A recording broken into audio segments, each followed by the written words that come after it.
in the race for Congress. There's a lot on the line, especially in California's 3rd District.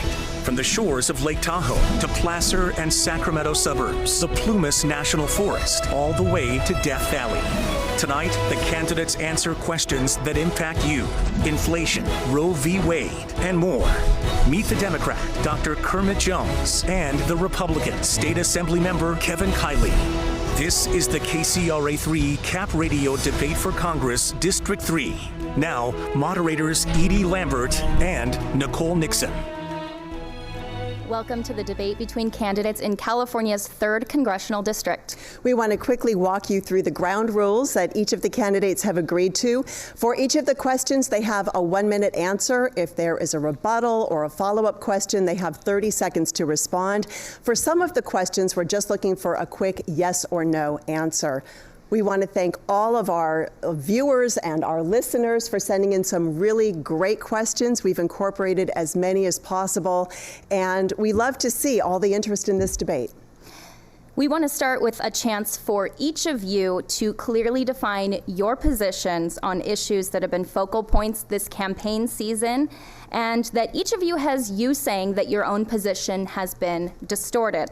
So starting with the gas tax, which is a big issue here in California as drivers pay the highest average gas prices in the country. Dr. Jones, your opponent says that you want to raise the gas tax. Do you? Nicole, that's absolutely wrong. I mean, I know that my opponent has become the Don Quixote of the gas tax in California, but the reality is we need people that actually want to solve this problem and not use it as just a political stepping stone to run for, I think, maybe the 4th or 5th office that he's run for at this point.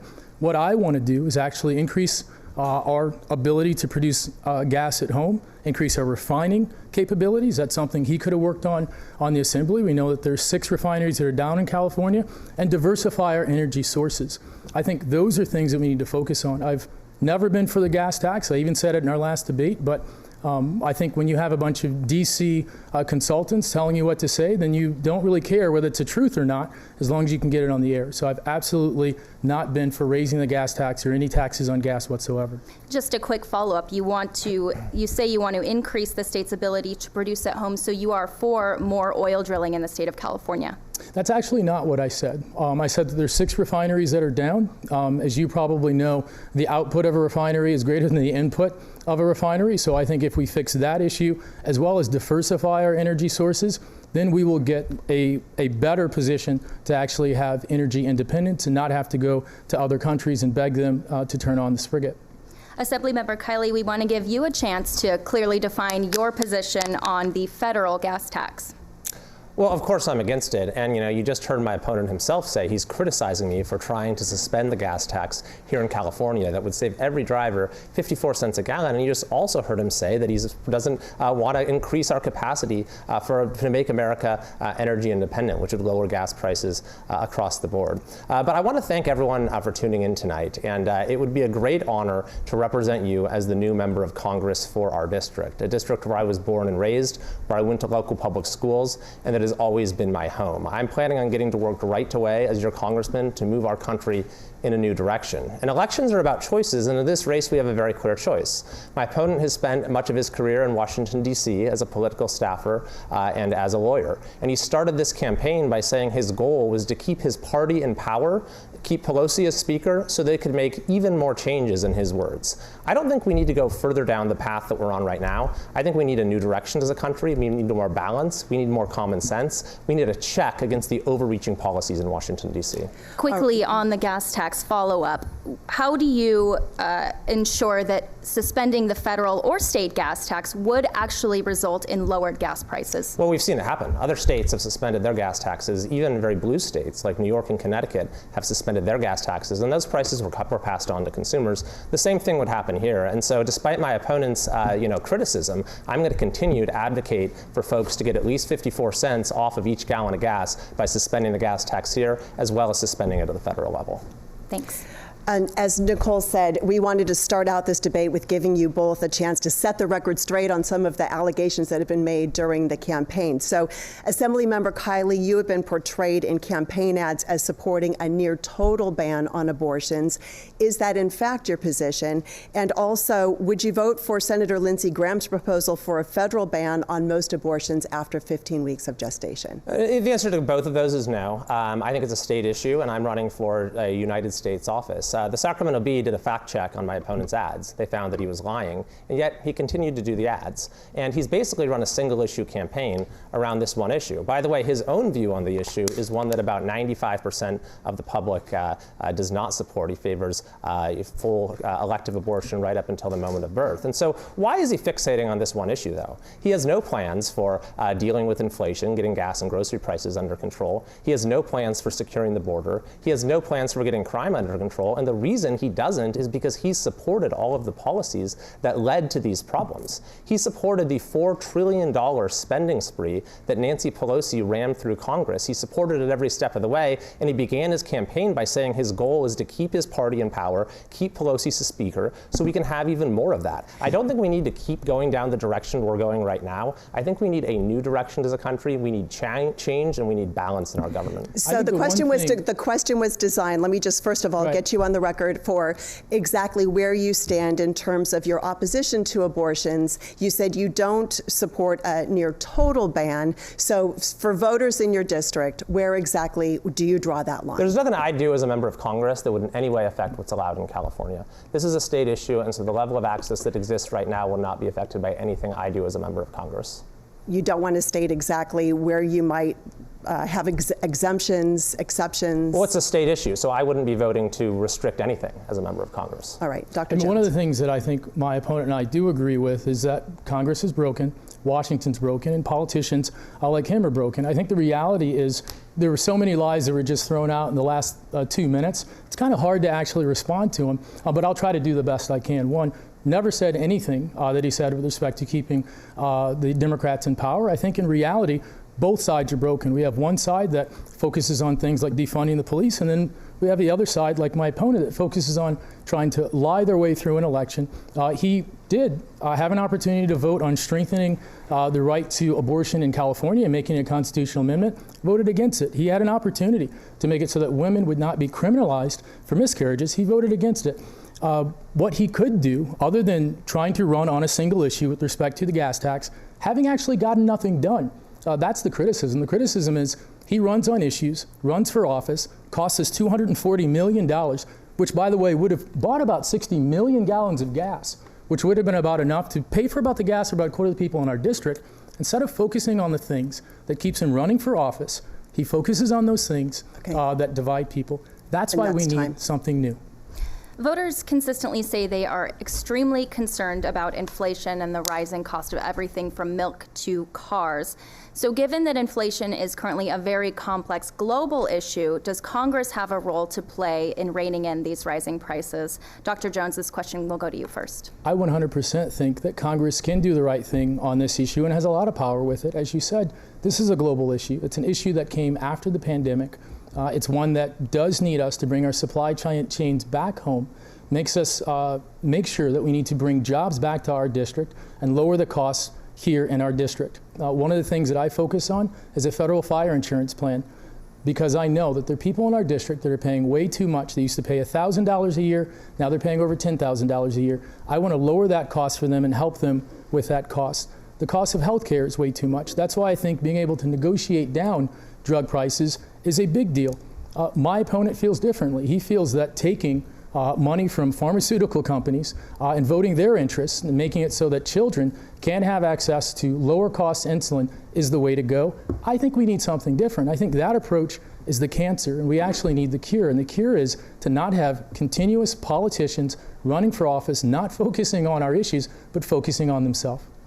Assemblymember Kiley, does Congress have a role to play in inflation and controlling costs? Yes, and the first thing to do is to stop the out-of-control spending. You know, folks in our district and across the country are struggling mightily under the weight of absolutely record inflation, record gas prices, record grocery prices. And even Barack Obama's top economic advisor said at the time, don't spend all that money. Don't go on a $4 trillion spending spree. This was Barack Obama's top economic advisor. Now, my opponent worked in the Obama-Biden administration. He spent a good deal of his career as a lawyer, as a political staffer in Washington, D.C. And he supported and celebrated that $4 trillion, please let me finish my answer, that $4 trillion in spending that even Barack Obama's top economic advisor warned against. And he did say, as the very first thing when he launched his campaign, that he needed to keep his party in power in the House, which would mean keep Pelosi as Speaker, so they can make, this is an exact quote, even more changes. So what you can count on if he's elected is even more out-of-control spending.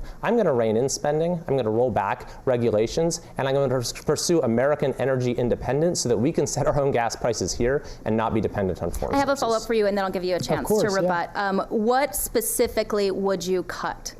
If you're talking Well, have you about taken a look at the federal budget? There is so much waste, fraud, and abuse. It is absolutely unbelievable. And let's just look at this $4 trillion spending plan that my opponent supported each and every step of the way. I mean, you had money that went to golf courses. You had money that went to luxury hotels. You had these stimulus payments that went to prisoners. The Boston Marathon runner got one of these stimulus payments. Or you can look across every single agency. Or, for example, the 87,000 IRS agents that this new bill is going to hire because of the new bill that was just signed into law. My opponent supported that. One of the first votes that I would take in Congress is to repeal those 87,000 IRS agents. Thank you, Dr. Jones, your response. Yeah, no, definitely. I think my opponent would be as effective in Congress as he was effective in the Assembly. He's run on constant things and pretty much either gotten nothing done or voted the interests of the people that have paid him money. First and foremost, I am a physician, internal medicine doctor, Navy veteran. I was endorsed by the largest police officers organization in the country, PORAC, which demonstrates that the ads that have been run against me are complete lies, just like pretty much every single word that's come out of my opponent's mouth. I was not a staffer in the Obama administration. I was a White House fellow. And the bigger picture here is that I have an opponent that wants to focus more on distractions than actual policies. You had mentioned yourself and asked him multiple times what he would actually do. He has no plan. He has no platform, and that's all he has are lies. Can I have a rebuttal to that? I just got to say, I mean, this is a candidate who doesn't even live in our district, and who has now run for Congress in multiple districts that he doesn't actually live in. And he started his campaign by saying that the only way he was ever going to be able to get anything done and make the changes that he wants is if his party stayed in power. I actually have a record of getting legislation passed as a member of the minority. That was not a rebuttal. That was another accusation. Do you live in the district?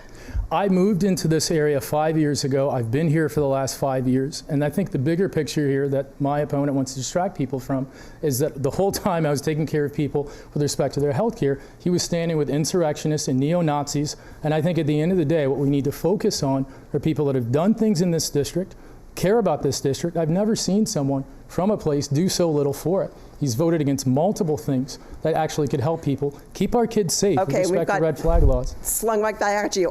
Do you support neo-Nazis? This is just crazy stuff. He's begged and pleaded the Sacramento Bee to print these wild allegations, and they've refused to do it because they looked at it as total nonsense. He said this so many times that I finally looked up what is he even talking about. So what he's referring to is this. You almost can't make it up. So out of the hundreds and hundreds of events I've been to, he claims that there's like one guy who's won this event. I didn't know him, didn't know he'd be there, didn't know who it was, who said some crazy thing sometime. So I finally looked into who this guy is. Turns out he was a candidate for the US Senate. I had endorsed his opponent, who ended up winning the Republican nomination. So this is the big attack that Kermit is hanging his hat on. I've never seen someone actually take pictures with someone that they don't know. Please don't interrupt me. Is trying to attack me, trying to associate me with someone that I actively worked to defeat. And the reason he focuses on this nonsense is because he's supported all of the policies that have wrecked our economy. We gave you a chance to answer.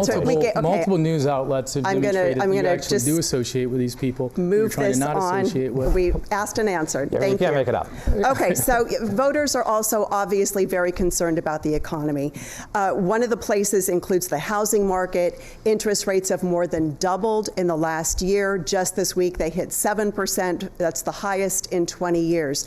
So what could you do as members of Congress to help Americans and Californians reach their dream of owning a home? And Assemblymember Kiley, we'll start with you.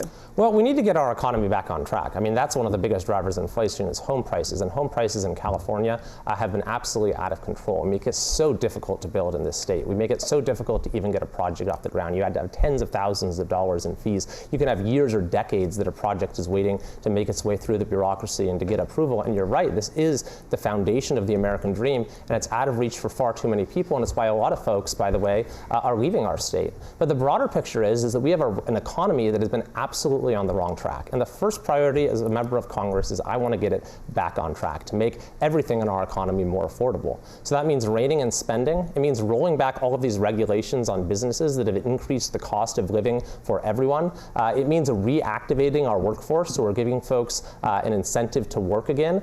It means making our country energy independent, so we're not reliant on foreign sources of energy. And it means fixing our supply chain, which has been disrupted by a number of very bad policies put in place by this administration. Dr. Jones? I mean, the first thing we need to do is put people in Congress that actually have a record of doing things on this issue, which is not my opponent. I mean, he was on the Housing Committee in the Assembly and did absolutely nothing for this. There are different programs that I've seen in the VA as a veteran that help get people housing, especially if they do have challenges with respect to their economic situation. We also need to make it so that we're not doing things that are actually making it harder to get a house, like putting tariffs on Canadian wood. So I do agree that we need to do those things at the federal level to work with our states to make it so we can have things like multifamily housing in different areas, grants in other areas of our district so that people can actually live where they work as opposed to have to travel like they do right now. Thank you. For this round, we are looking for yes or no answers. Congress passed the first gun control legislation in 3 decades this past summer, but there's been disagreement about whether it went far enough. Would you raise the minimum age to purchase a semi-automatic rifle from 18 to 21 years old? Dr. Jones. Yeah, I'm a gun owner myself. I served in the military. I took care of people that have been injured by guns. I also learned how to shoot M16 while I was in the military. I do believe that people need proper training to use these weapons, so I think this is something that should be investigated. Yes or no? Again, like I said, I think it's something that needs to be investigated, and that's something I would look into. Okay, Assemblymember Kiley. I think you've asked 2 yes or no questions, and we haven't gotten an answer on either of them. But I would not support that, given the evidence that we've seen right now. There's no evidence that it would actually make our communities more safe. What I do support is greater assistance for mental health and for school safety and strengthening background checks. And I actually have sponsored legislation to detect early warning signs for possible active shooter situations in schools that has gotten broad support from law enforcement and from groups that advocate for safety in our schools. Would you ban large capacity magazines that hold 15 or more bullets? Again, I don't think that there's any evidence to show that that's going to actually move the needle in terms of safety. What I think we should do is pursue solutions that have been actually shown on the basis of evidence to work. And I also think we should, by the way, that here in California, we have the strictest laws in this respect of any in the country. And there's a lot of ways in which the current laws aren't being enforced. We have a lot of felons out there who are illegally in possession of weapons, and our Department of Justice really isn't doing much about it. So I don't think the solution is to pile on regulation after regulation after regulation at the federal level. Dr. Jones, would you vote to ban large capacity magazines? I would, yeah. Okay, thank you. Many voters are concerned about threats to our democracy. So again, yes or no, do you blame former President Trump for the January 6th Capitol riots? We'll start with you, Dr. Jones. Being someone that was in the military and Yes, actually no. served with people that deployed overseas and protected our democracy, I do think that we need a president that is willing to stand up and not foresee insurrections from occurring. Do you blame the former president for the I insurrection? do, yeah. And I blame the folks who committed these acts of violence. It was a horrifying event. It was one of the worst days in our country's history, and I blame those people as the ones responsible. So our last 2 questions are a little more personal, and we need you to keep your answers to 30 seconds, please. A viewer, Mark Sobel, asks, what bothers you most about your own political party? Dr. Jones, you'll answer first. I think the thing that bothers me the most is my political party focuses a lot of emphasis on D.C. It does have a problem with spending, and those are one of the reasons I want to go there and fix those types of things. We live in a district that does not have enough spending and resources with respect to federal lands. I think we need to put more of our resources and priorities here. That's what I think is one of the biggest problems with the Democratic Party, and that's one of the things I would try to fix. Assemblymember Kiley, what bothers you most about the Republican Party? Well, I think that, some people believe that when the Republican Party has had control of Congress, a lot hasn't changed in terms of the way the government is run, in terms of the spending, and I think there have been times in the past when that's been true. And so, again, though, I'm not running to represent one particular party, and my opponent said that as the opening statement of his campaign. He wanted to help his party keep the majority. Here in the State Assembly, I've authored some of the most groundbreaking legislation to pass in recent years on public safety, on freedom of speech, on protecting our kids in school. When you're in the minority or super minority, as we are here in California, you have to work in a bipartisan way to do that, and that's what I'll do as a member of Congress. That really goes right into our next question, which is that politics has become very polarized. People still want to feel, though, that their representative represents their own interests. So in this particular district, 33% of the voters are registered Democrats. If you became the congressperson representing CD3, what would you do to help Democrats feel that specifically that you're representing their interests?